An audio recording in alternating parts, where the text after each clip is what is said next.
تو اسی طرح رسول اللہ صلی اللہ علیہ وسلم کی صحیح حدیث ہے، آپ صلی اللہ علیہ وسلم سے پوچھا گیا کیا مسلمان فلاں گناہ کر سکتا ہے؟ آپ نے فرمایا ہاں ہو سکتا ہے انسان سے. فلاں کر سکتا ہے؟ فرمایا ہاں ہو سکتا ہے. صحابی نے پوچھا یا رسول اللہ جھوٹ بول سکتا ہے مسلمان؟ فرمایا نہیں، مسلمان جھوٹ نہیں بول سکتا، یہ نہیں ہو سکتا. مسلمان ہو اور جھوٹ بول دے تو کتنی بڑی بات ہے. ایک مرتبہ آپ صلی اللہ علیہ وسلم لیٹے ہوئے تھے اور آپ جذبات میں آ کے بیٹھ گئے، اور آپ صلی اللہ علیہ وسلم نے فرمایا 3 آدمی ایسے ہیں ثلاث لا یکلمہم اللہ یوم القیامہ ولا ینظر الیہم ولا یزکیہم ولہم عذاب علیم. 3 آدمی ایسے ہیں جن کی طرف اللہ کبھی نظر اٹھا کے قیامت میں نہیں دیکھے گا اور نہ ان کے گناہوں کو معاف کرے گا اور ان کے لیے دردناک عذاب ہے. جب یہ آپ نے یہ الفاظ کہے نا تو حضرت ابو ذر غفاری رضی اللہ تعالیٰ عنہ بیٹھے تھے. انہوں نے عرض کیا یا رسول اللہ خابوا وخسروا من ہم یا رسول اللہ، یہ تو تباہ ہو گئے، برباد ہو گئے. اتنی شدید وعیدیں آپ ان کو سنا رہے ہیں. 3 دفعہ آپ صلی اللہ علیہ وسلم نے اس کلام کو دہرایا ہے. تو آپ نے فرمایا المنان، ایک وہ شخص جو احسان کر کے جتلاتا ہے، ہر ایک کو بتاتا رہتا ہے یہ میں نے، وہ اس کو ذلیل کرتا ہے لوگوں کے سامنے. دوسرا والمسبل ازارہ، اپنے ازار یا شلوار کو ٹخنوں سے نیچے لٹکانے والا. اور تیسرا المنفق سلعتہ بالحلف الکاذب، جھوٹی قسم کے ذریعے اپنا مال بیچتا ہو. تاجروں میں دیکھو کیسے جھوٹی قسمیں اٹھا رہے ہوتے ہیں. اللہ کی قسم، یہ جاپان کا، اللہ کی قسم میں نے اس قیمت پہ لیا یہ. اب آپ کو کوئی بیچ رہا ہوں گا نا کوئی چیز، آپ کو لگے گا یہ مہنگی ہے، تو خدا کی قسم ہم نے تو اس ریٹ پہ اٹھائی ہے، یہ آپ کو کیسے مہنگی دیں گے؟ جھوٹی قسمیں اٹھا رہے ہوتے ہیں. کتنی بڑی شدید وعید ہے جھوٹی قسم اٹھانے پر. تو کردار کا پتہ کن چیزوں سے چلتا ہے بھائی؟ امانت سے، کہ آپ پیسوں کے معاملے میں کیا ہوں؟ 1 نمبر ہوں. اور دوسرا ہاں جہاں شریعت نے جھوٹ بولنے کی اجازت دی ہے وہاں جائز ہے جھوٹ بولنا. بعض دفعہ جھوٹ بولنا صرف جائز نہیں، واجب ہو جاتا ہے اپنی جان بچانے کے لیے. اسی طرح حدیث میں آتا ہے آپ صلی اللہ علیہ وسلم نے فرمایا لیس الکذاب الذی یکذب لیصلح بین الناس، وہ شخص جھوٹا نہیں ہے جو لوگوں میں جوڑ پیدا کرنے کے لیے جھوٹ بولتا ہے.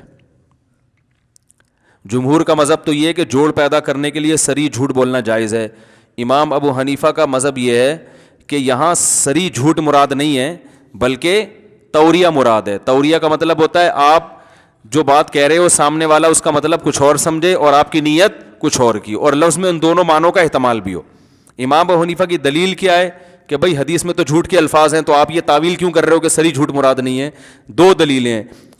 آپ کو امام ابو حنیفہ کا جو قول ہے نا پہلی نظر میں حدیث کے خلاف لگے گا، لیکن جب آپ گہرائی میں جاؤ گے نا امام حنیفہ کبھی ایک حدیث دیکھ کے فیصلہ نہیں کرتے.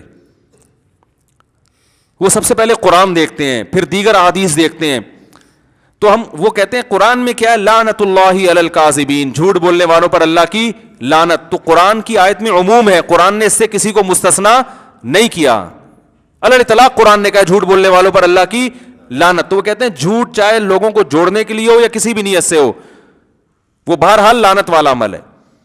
اور حدیث سے پتہ چلتا ہے کہ خود حدیث میں جھوٹ جو ہے نا، کذب کا جو لفظ ہے وہ توریہ کے معنی میں کثرت سے استعمال ہوا ہے. توریہ کا مطلب ایسا لفظ جس کا سامنے والا مطلب کچھ اور سمجھے، آپ اس کا مطلب کچھ اور لو. تو اس معنی میں کذب کا لفظ حدیث میں استعمال ہوا ہے. جیسے ابراہیم علیہ السلام قیامت میں کہیں گے نا اللہ میں نے تو، مجھ سے تو جھوٹ کا صدور ہوا ہے، میں کیسے سفارش کروں لوگوں کی. حالانکہ وہ جھوٹ نہیں بولا تھا. ابراہیم علیہ السلام نے کہا تھا نا کہ انی سقیم، میں کیا ہوں؟ بیمار ہوں. لوگ کہہ رہے تھے ابراہیم علیہ السلام کو اپنے ساتھ، ہمارے ساتھ میلے میں چلیں. ابراہیم علیہ السلام کا پروگرام تھا پیچھے ان بتوں کی گت بنانے کا. تو انہوں نے کہا میری طبیعت صحیح نہیں ہے. تو اب طبیعت تو ٹھیک نہیں تھی، یعنی ان بتوں کو دیکھ دیکھ کے طبیعت کیا ہو رہی ہے؟ خراب. لیکن پبلک کیا سمجھی؟ بیمار ہے. تو اس کو ابراہیم علیہ السلام کیا کہیں گے؟ جھوٹ. حالانکہ یہ جھوٹ تھوڑی ہے. تو اس طرح کا جھوٹ بول سکتے ہیں امام حنیفہ کی رائے کے مطابق، کہ اس طرح کا جھوٹ آپ لوگوں میں جوڑ پیدا کرنے کے لیے بول سکتے ہیں.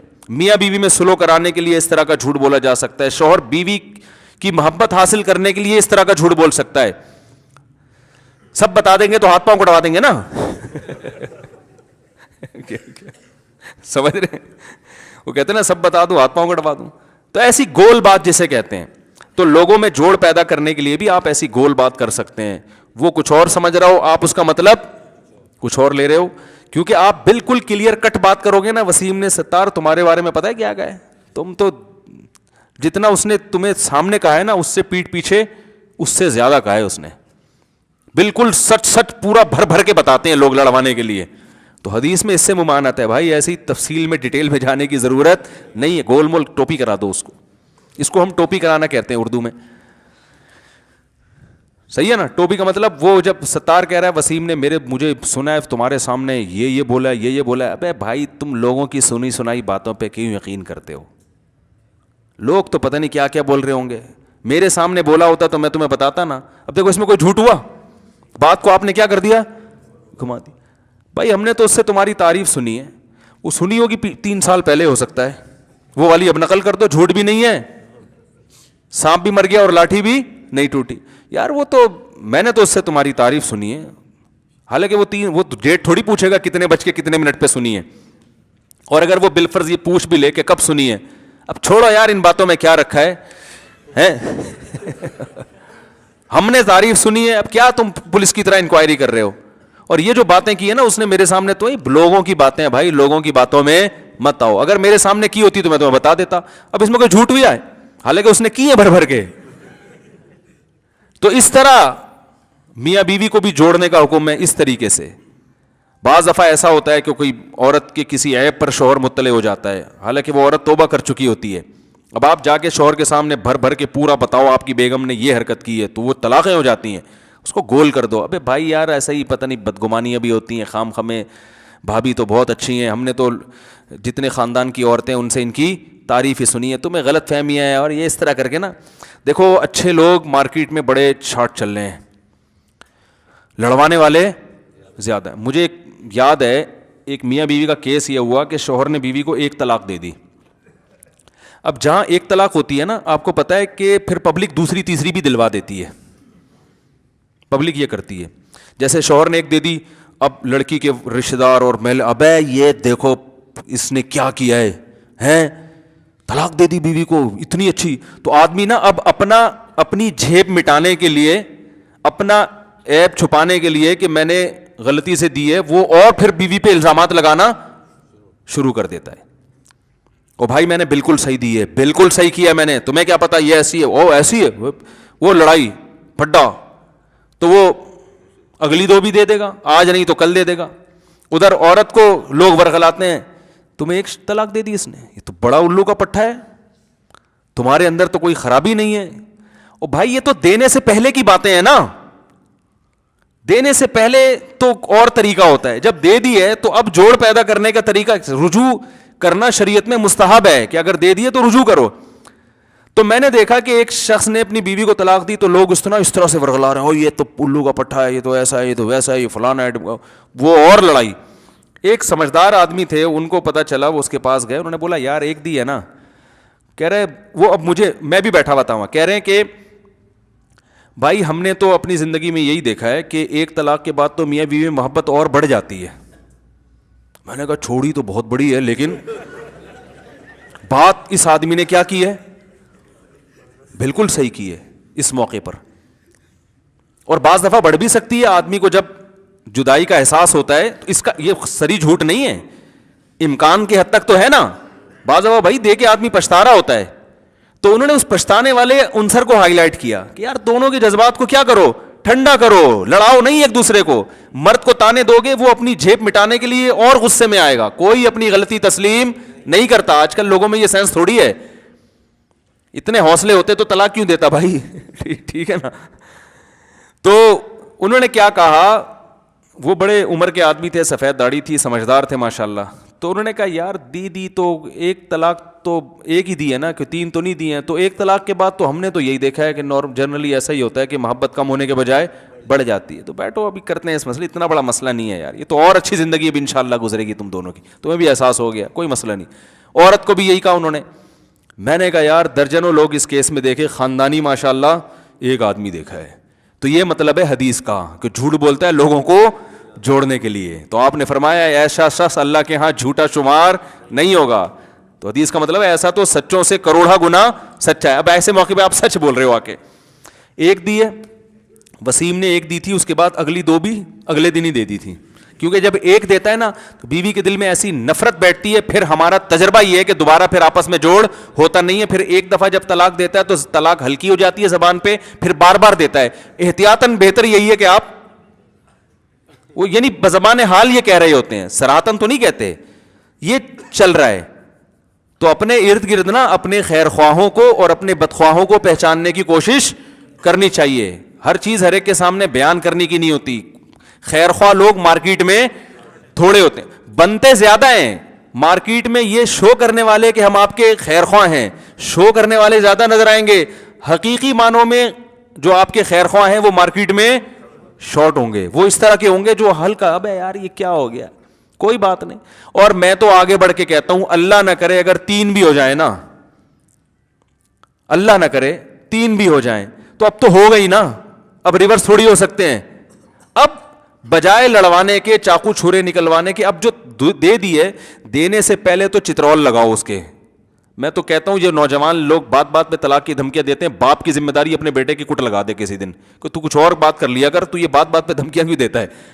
طلاق تو ایسی چیز ہے بھائی, خاندان والے بیٹھے ہیں, جرگہ ہو کہ تمیز سے 10 لوگوں سے مشورے کے بعد جا کے انسان فیصلہ کرے کہ دینی ہے کہ نہیں دینی, پھر دینی ہے تو کتنی. یہ جذبات کا کام ہی نہیں ہے. جذبات میں اگر کوئی کرنے کی کوشش کر رہا ہے تو پہلے ہی طبیعت سے کوٹ دو اس کو. ابا کی آپ محلے والے نہ کوٹیں کہ بھائی تو کچھ اور کرنا, بات کیا بات بات پہ دھمکیاں دے رہا ہوتا ہے. دینے سے پہلے تو یہ تب دے دیے, اب شریعت کہہ رہی ہے اب نہیں ہو سکتا. اب اس کے شر کو, شر تو ہو گیا, اب اس شر کو ختم نہیں کیا جا سکتا, کم کیا جا سکتا. اب میاں بیوی ایک دوسرے پہ الزام لگائیں گے تو یہ شر کم نہیں ہوگا بلکہ بڑھے گا. نفرتیں پھیلیں گی, بچے چھینیں گے ایک دوسرے سے. عورت کا بس چلا وہ باپ سے نہیں ملنے دے گی, باپ کا بس چلا وہ ماں سے نہیں ملنے دے گا. خرچوں پہ پھڈے ساری. اب کیا ہے بھائی, خاندان والوں کو چاہیے بھائی ایک چیز ہو گئی, اب اس کو تمیز سے, جیسے آٹے میں سے بال نکالا جاتا, تمیز سے بیٹھ کے حل کرو, کوئی بات نہیں, اب ہو گئی بات. تو یہ نہیں کہنا چاہیے کوئی نہیں ہے, لیکن جب ہو گئی تو اب کیا ہے, ختم. تو اب آرام سے اس کو حل کرو یار.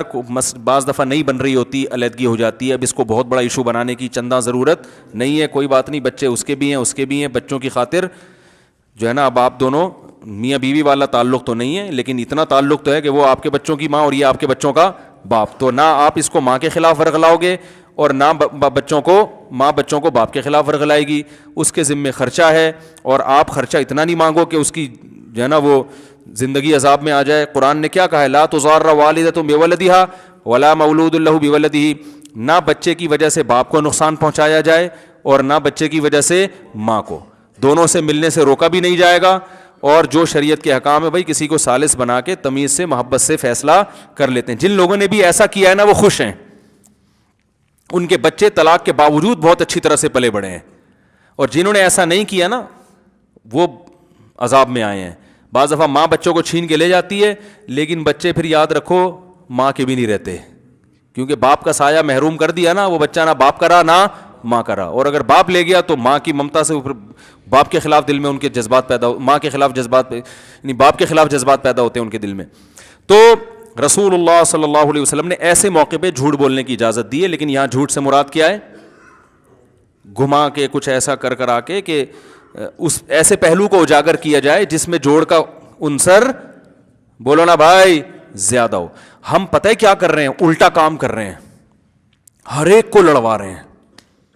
اور سچ بول کے لڑوا رہے ہوتے تو بھی گناہ ہوتا, جھوٹ بول کے لڑوا رہے ہیں. فیس بک پہ آپ دیکھ لو کیا طوفان بدتمیزی, کسی پہ فحش الزام لگا دو, کسی پہ چوری کا الزام لگا دو, کسی پہ فلاں الزام لگا دو, کسی پہ کرپشن کا لگا دو, کسی کی بیٹی کو برا بلا کہہ دو, یہ فلاں نہیں کی ہے فلانا. کوئی تحقیق نہیں, جھوٹ بول بول کے لوگوں کی عزتیں اچھالی جا رہی ہیں. تو بھائی آخرت کا خوف ہوگا تو پھر معاملات حل ہوں گے. تو اللہ نے فرمایا وَلَا تُطِعْ كُلَّ حَلَّافٍ, جھوٹ بولنے والوں کو فالو مت کرو. تو حلاف میں نے بتایا نا, قرآن جب برائی کو ہائی لائٹ کرتا ہے تو اعلیٰ درجے کی, تو ایک تو صرف جھوٹ ہے, ایک قسم کھا کے جھوٹ ہے, تو یہ اور بڑا جھوٹا ہے نا.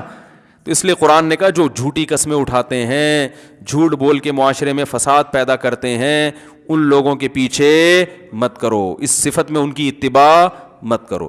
یہ ایک صفت ہوئی ہے. اگلے بیان میں پھر انشاءاللہ آگے چلیں گے. اللہ عمل کی توفیق دے.